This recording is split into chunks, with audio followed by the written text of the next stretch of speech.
Hello friends, welcome to my YouTube channel. और आशा करता हूँ आप लोग का पढ़ाई अच्छे से चल रहा होगा। अगर आप लोग इस चैनल पर नए हैं तो प्लीज़ चैनल को लाइक करें, शेयर करें और सब्सक्राइब करना बिल्कुल ना भूलें। और बेल आइकन घंटी को भी साथ साथ दबाते जाएं, क्योंकि अगर आगे जो भी मैं वीडियो अपलोड करूँ उसका नोटिफिकेशन आप तक पहुँच सके। तो चलिए आगे BPA 67 BPSC का एग्ज़ाम आने वाला है। तो आप लोगों को पता है कि एग्ज़ाम में मॉडर्न हिस्ट्री से ज़्यादा क्वेश्चन पूछा जाता है। तो उसी को देखते हुए हमने कुछ मॉडर्न हिस्ट्री का कुछ इम्पोर्टेंट क्वेश्चन का एक सीरीज बनाया हूँ। कुछ इम्पोर्टेंट क्वेश्चन है, तो आप लोग ऑनलाइनर से भी क्वेश्चन है तो इसे ध्यान से सुनेंगे ताकि आगे आपके एग्ज़ाम में आपके ये फ़ायदे का काम कर सके। तो चलिए बिना देरी किए शुरू करते हैं। अब न भारत नामक अंग्रेज विरोध संगठन की स्थापना की थी। किसने की थी? तो थे BD सावरकर जी ने किया था। चलिए नेक्स्ट देखते हैं। किसने मोहम्मद अली जिन्ना को हिंदू मुस्लिम एकता का दूत कहा था? तो किसने कहा था? तो वो थे सरोजनी नायडू जी ने कहे थे। लाल बाल त्रिगुट का कौन व्यक्ति भारतीय राष्ट्रीय कांग्रेस का अध्यक्ष हुआ? तो वो कौन थे? लाला लाजपत राय जी हुए थे। चलिए नेक्स्ट देखते हैं। मुस्लिम लीग का प्रथम अध्यक्ष कौन था?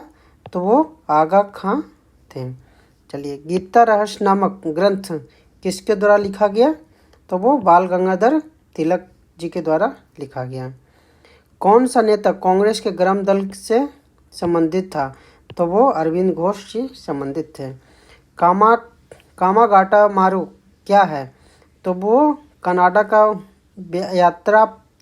यात्रा पर निकला एक जहाज था। वो कांग्रेस की प्रार्थना और याचिका की नीति अंततः समाप्त हो गई, क्योंकि बाल गंगाधर तिलक के नेतृत्व में वो समाप्त हो गई।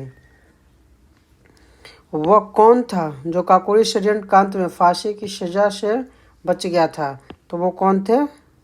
चंद्रशेखर आज़ाद जी थे। चलिए किसने स्वदेशी आंदोलन का नेतृत्व दिल्ली में किया? तो वो सैयद हैदर रजा ने। चलिए स्वदेशी आंदोलन 1905 से 8 के प्रारंभ का तत्कालिक कारण क्या था? तो लॉर्ड कर्जन द्वारा किया गया बंगाल विभाजन था तत्कालिक कारण। प्रथम महाविश्व युद्ध दौरान कहाँ पर भारत की एक अंतरिम सरकार बनी जिसके प्रेसिडेंट राजा महेंद्र प्रताप थे? तो कहाँ पे बनी थी? अफगानिस्तान में बनी थी। सूरत की फूट 1907 के बाद कांग्रेस किसके हाथ में आ गई? तो वो गर्म दलों के हाथ में आ गई थी। राजनीतिक स्वतंत्रता राष्ट्र की प्राण वायु यह कथन किसका है? तो अरविंद घोष जी की है। किनकी है? अरविंद घोष जी की है। राष्ट्रीय शोक दिवस कब मनाया जाता है? तो बंगाल विभाजन जिस दिन लागू हुआ था उसी दिन मनाया जाता है। श्रीमती एनी बेसेंट कांग्रेस के अध्यक्ष कब निर्वाचित हुई? तो कलकत्ता अधिवेशन 1917 में जो हुई थी तब। नेक्स्ट, अखिल भारतीय कांग्रेस राष्ट्रीय कांग्रेस की प्रथम महिला अध्यक्ष कौन थी? तो श्रीमती एनी बेसेंट जी थे। मुजफ्फर में किंग्सफोर्ड की हत्या का प्रयास कब किया गया? तो वो 1908 ईस्वी में किया गया। लॉर्ड हार्डिंग ने बंगाल विभाजन किस वर्ष रद्द किया? तो 1911 ईस्वी में रद्द किया। अलीपुर बम कांड में अरविंद घोष का बचाव किस वकील ने किया? तो किसने किया था? CR दास जी ने किया था। वर्ष 1916 में मुस्लिम लीग और कांग्रेस के बीच किसने समझौता कराया था? तो किसने कराया था? एनी बेसेंट जी ने करवाया था। किसने 1916 में लखनऊ में आयोजित भारतीय राष्ट्रीय कांग्रेस के अधिवेशन में अध्यक्षता की थी? किसने किया था? अंबिका चरण मजूमदार जी ने। महात्मा गांधी ने सत्याग्रह क्रियाविधि सबसे पहले कहाँ प्रयुक्त की? तो वो चंपारण में किए थे। अंग्रेज पुलिस अफसर कैप्टन सॉन्डर्स किसके द्वारा गोली से मारा गया था? तो वो भगत सिंह के द्वारा। जय हिंद का नारा किसने दिया था? तो वो सुभाष चंद्र बोस जी ने दिया था। किस वर्ष में मुस्लिम लीग ने एक पृथक राष्ट्र का संकल्प पाकिस्तान प्रस्ताव स्वीकार किया था? तो वो 1940 ईस्वी में। वर्ष 1947 के बाद किस राज्य को भारत संघ में सैनिक कार्रवाई द्वारा बलपूर्वक मिलाया गया? तो क्या था? हैदराबाद था वो। नेक्स्ट देखना, किसने कहा था तुम मुझे खून दो मैं तुझे आज़ादी दूंगा? सुभाष चंद्र बोस जी ने कहा था। देश बंधु की उपाधि संबंधित है किनसे? चित्तरंजन सीआर दास जी से। कांग्रेस का 1929 का अधिवेशन जिसमें पूर्ण स्वराज का लक्ष्य घोषित किया गया था कहाँ पे हुआ? लाहौर में। कांग्रेस ने भारत छोड़ो आंदोलन का प्रस्ताव किस वर्ष पारित किया? 1942 ईस्वी में पारित किया। सुभाष चंद्र बोस ने सिंगापुर में दिल्ली चलो का नारा कब दिया था? 1943 ईस्वी में दिया गया। असहयोग आंदोलन 1920 से 22 में जो हुआ तो क्यों निलंबित किया गया?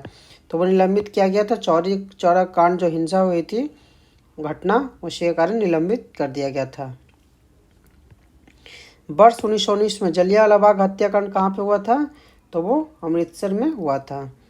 नमक सत्याग्रह किस ईस्वी में प्रारंभ हुआ था? तो वो 1930 ईस्वी में प्रारंभ हुआ था। किस कृत्य के कारण भगत सिंह, राजगुरु, सुखदेव को 23 मार्च 1931 में फांसी दी गई?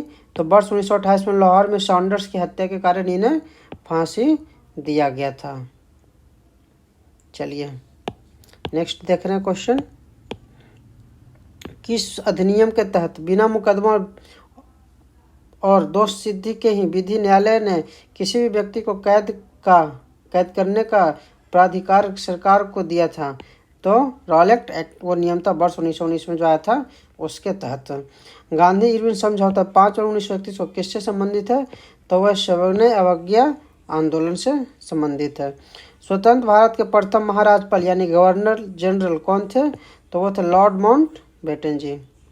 किस अधिनियम में पहली बार भारत के लिए संघीय संरचना प्रस्तुत की गई? तो वो किस अधिनियम? अधिनियम 1935 का था वो। काकोरी ट्रेन डकैती कांड के नायक कौन थे? तो रामप्रसाद बिस्मिल जी थे। 1919 ईस्वी के अधिनियम में द्वैध शासन धारण को जिस व्यक्ति ने परिचित कराया वह कौन थे? तो चेम्सफोर्ड थे। किसने 23 फरवरी 1946 को रॉयल इंडियन नेवी के विद्रोहियों को आत्मसमर्पण करने के लिए राजी किया? तो वो वल्लभ भाई पटेल एवं मोहम्मद अली जिन्ना। 20 सितंबर 1932 को सर्वदा जेल में महात्मा गांधी ने आमरण अनशन किसके विरोध में किया गया? तो रैम्स मैकडोनाल्ड के सांप्रदायिक पंचायत के विरुद्ध किया गया था। 1939 में पहली बार महात्मा गांधी ने देशी राज्य में नियंत्रित जनसंघर्ष चलाने की विशेष तकनीक को अपनाया। उन्होंने अपने एक निकट सहयोगी को सत्याग्रह करने की इजाज़त दी। वह निकट सहयोगी कौन था? तो राजकोट में कौन थे वो? वल्लभ भाई पटेल जी थे। किस आंदोलन में महात्मा गांधी ने भूख हड़ताल को एक हथियार के रूप में पहली बार प्रयोग किया? 1918 के हमादा मिल मजदूर जो किया था हड़ताल, उसी में पहली बार भूख हड़ताल का हथियार के रूप में प्रयोग किया गया था। जलियांवाला बाग में गोली चलाने का आदेश किसने दिया था? तो जनरल ओ डायर जी ने दिया था।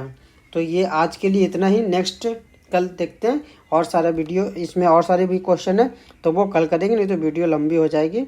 तो अगर आप लोग इस चैनल पर नए हैं तो प्लीज़ चैनल को सब्सक्राइब करें ताकि मेरा भी मनोबल बढ़ा रहे।